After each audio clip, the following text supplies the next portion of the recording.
Salut à tous, on se retrouve pour une vidéo consacrée aux 5 joueurs qui créent le plus de différence durant cette saison. Alors déjà, il faut commencer par définir le terme et voir comment je fais pour cibler le joueur.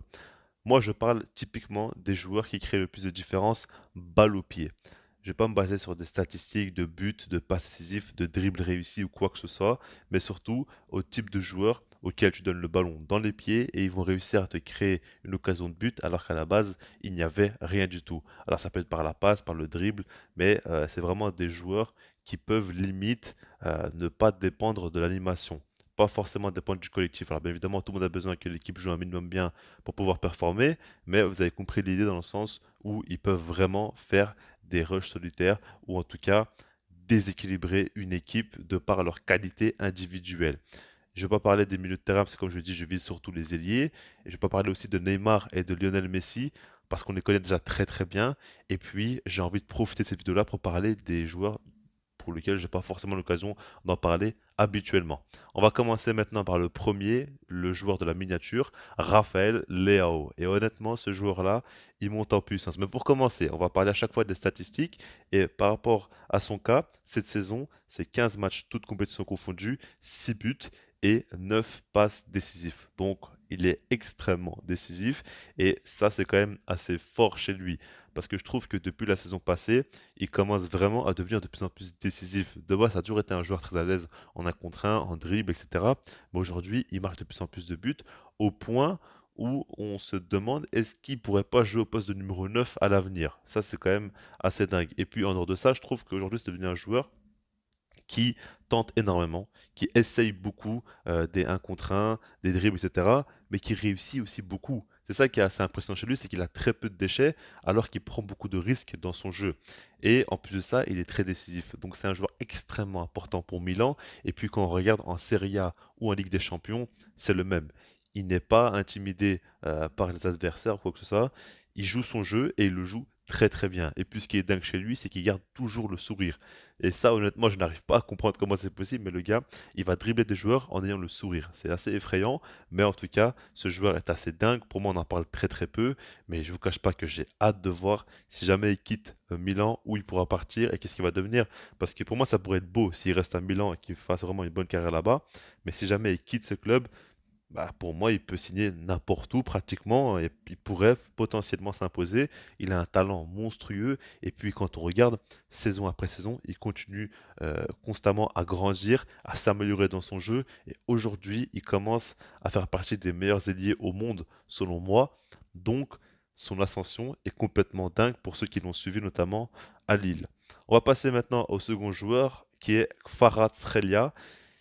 Lui, c'est un phénomène. C'est 15 matchs cette saison, 7 buts, 8 passes D. Il est aussi très très décisif, mais le truc c'est qu'on ne le connaissait pas il y a quelques mois. Et là aujourd'hui, on a envie de le mettre dans les meilleurs alliés au monde, limite, durant cette saison, parce qu'il est phénoménal. Comment décrire ce joueur-là? Comment comprendre ce qu'il fait sur un terrain? En fait, c'est la définition même d'un joueur avec du talent pur. Un joueur à la limite qui est né pour jouer au football.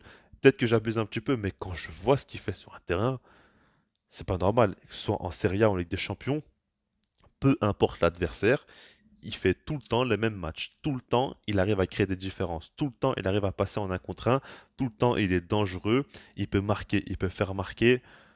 Il est complet, il est déjà mature dans son jeu. Et c'est typiquement le genre de joueur qui crée des différences. C'est ça qui est dingue avec lui, c'est que il arrive tout le temps à faire mal à ses adversaires. Donc vraiment, Kvaratskhelia, je suis obligé de le mettre dans ces 5 joueurs-là. Je précise quand même qu'il n'y a pas de top, hein, je mets 5 joueurs comme ça, mais ce gars-là est dingue. Et honnêtement, je vous cache pas que c'est pour ce genre de joueur-là que j'ouvre la télé et que j'ai envie de regarder des matchs de foot. Et pour moi, aujourd'hui, on en a quand même très très peu. Lui, il en fait partie. Et ça fait plaisir, tout simplement, ce genre de joueurs quand même qui sont pas forcément réfléchis, dans le sens où il va jouer de manière très naturelle. Alors ça ne veut pas dire non plus qu'il est bête ou qu'il fonce tête baissée, très loin de là, mais en tout cas, tu as l'impression que ce qu'il fait, c'est totalement naturel et simple pour lui. On va passer maintenant à Vinicius. Cette saison, c'est 17 matchs, 8 buts et 5 passes décisives. Vinicius, on connaît tous ce qui a fait quand même qu'aujourd'hui on est tous impressionnés, c'est par rapport au fait que quand il est arrivé au Real Madrid, ça a été très compliqué pour lui. Il a pris beaucoup de temps à vraiment s'incorporer dans ce collectif, etc. Aujourd'hui, on voit que c'est un taulier, c'est l'un des meilleurs joueurs au monde tout court carrément, et ce qu'il fait, c'est dingue. Et en fait, quand je regarde le Real Madrid, je suis très impressionné parce que le jeu, offensivement, penche énormément à gauche. Ça, c'est criant. On le voit, Carlo Ancelotti, c'est assumé dans sa tactique, dans son style de jeu. Il veut que les attaques côté Real Madrid se penchent à gauche. Et du coup, Vinicius est très important parce que Ferland Mendy, c'est pas le latéral le plus offensif au monde et le plus dangereux. Alors que Vinicius, lui, est excellent et il arrive constamment à créer des différences. C'est toujours la même chose. Les défenses savent très bien qu'il est provoquant, qu'il va jouer l'un contre un, mais il passe constamment. Et puis, ce qui est dingue, c'est qu'il a une finition quand même beaucoup mieux qu'avant. Aujourd'hui, il peut marquer très facilement, il peut faire des passes D. Ce qui est aussi très fort, c'est par exemple la saison passée, il a commencé à avoir vraiment une très grosse finition. Il a marqué beaucoup de buts, une vingtaine dans la saison. Mais là, cette saison, pour moi, ce qui est impressionnant, c'est sa qualité de passe. Quand on voit par exemple l'assist qu'il avait fait à Modric entre deux joueurs comme ça, enfin, c'est des passes quand même très réfléchies, avec beaucoup de précision, avec un bon timing, et il commence vraiment à devenir un joueur dingue, quoi. S'il a une telle finition, s'il a une telle qualité de passe, si en plus ça c'est un top dribbleur, c'est un joueur qui va très très vite, c'est un joueur intelligent, qui a un bon placement, qui joue bien dans l'espace, mais qui arrive aussi à faire des différences quand il est face à un bloc bas. Enfin, qu'est-ce qu'il sait pas faire en fait? Parce que même ses centres aussi, ils sont bons. Enfin, il a commencé vraiment à avoir une palette assez large et lui, bien évidemment, qu'au Real Madrid, il crée beaucoup de différences. J'aimerais même dire que pour moi, cette saison, Vinicius est le joueur le plus important du Real Madrid, celui qui crée en tout cas le plus de différences. Benzema est souvent blessé, Valverde est extraordinaire aussi, hein. Il y a d'autres joueurs aussi qui sont dingues au Real Madrid, mais Vinicius, ce qu'il fait offensivement, c'est fou, c'est complètement fou. On va passer maintenant aux deux derniers joueurs qui jouent à Arsenal. On va parler donc de Saka et de Martinelli. Deux joueurs dingues, deux joueurs qui font rêver. On va commencer par Bukayo Saka, l'anglais.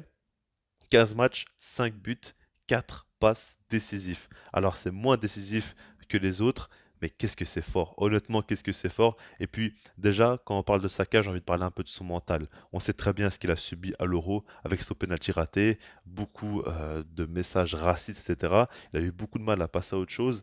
Ça a été très dur pour lui. Aujourd'hui, à Arsenal, dans les matchs importants, quand il y a un penalty, il n'hésite pas à les tirer et il les met au fond.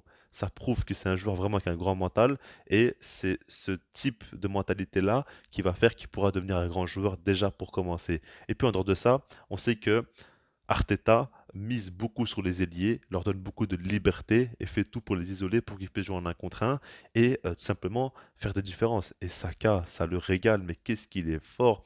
Parce qu'en plus ça, c'est un ailier droit qui est gaucher, mais qui utilise très rarement son pied droit. On sait très bien qu'il va beaucoup rentrer dans le jeu, mais constamment il arrive à passer, à faire des crochets. C'est un joueur qui peut être excellent quand il y a de l'espace devant lui, il peut beaucoup se projeter vers l'avant, faire de bons appels, mais quand il n'y a pas forcément d'espace, il va en créer.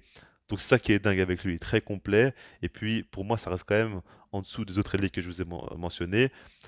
Quoique, il monte vraiment en puissance, mais il n'est pas encore assez confirmé, c'est ça que je veux dire. Mais en tout cas, ce qu'il fait, ce qu'il propose à son âge, ouah, honnêtement, c'est dingue et il mérite totalement sa place pour moi dans les 5 joueurs de la vidéo. Maintenant, on va terminer avec Martinelli. Lui, c'est 15 matchs, 4 buts et 2 passes D. Je vous cache pas que j'ai un gros coup de cœur pour ce joueur-là.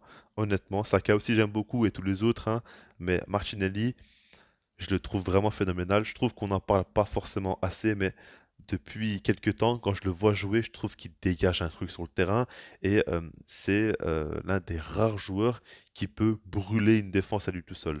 Ce que je veux dire par là, c'est que on a vu dans des matchs où des fois il a mis le feu à la défense, mais constamment, constamment, constamment. Il fait énormément d'efforts, il court énormément, il va tout le temps provoquer, provoquer, dribbler, dribbler, il passe à chaque fois.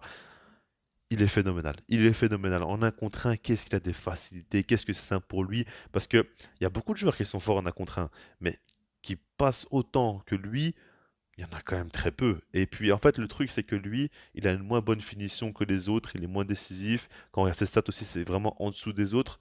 Mais quand on regarde purement et simplement les différences qu'il arrive à créer, waouh, honnêtement, waouh, c'est assez dingue. En première ligue, en plus de ça, Franchement, il est impressionnant et il est encore très très jeune, donc j'ai hâte de voir jusqu'où il pourra aller. Puis le problème, par exemple, c'est que lui au Brésil, il a une concurrence dingue. Il y a déjà Vinicius, il y a des joueurs comme Neymar, il y a des joueurs comme Rafinha, il y a Anthony, il y a plein d'ailiers qui sont un peu devant lui quand même dans la hiérarchie.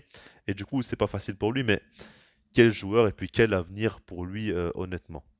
Donc voilà, j'espère que vous avez aimé la vidéo. Là, comme je vous l'ai dit, maintenant on va parler un peu moins du Barça. On va continuer à en parler, mais j'ai envie de faire d'autres vidéos où je parle football parce que moi je regarde énormément de matchs et c'est vrai que ça me fait plaisir de pouvoir parler de plein d'autres joueurs, plein d'autres clubs. Donc on va un peu plus s'ouvrir sur la chaîne. On va continuer aussi avec la chaîne secondaire Footballcast. J'espère que vous aimez ce que je vous propose parce que là je compte vraiment proposer beaucoup de contenu et être très actif. Donc voilà. Dites-nous si vous avez posé un commentaire et puis sinon moi je vous dis peace.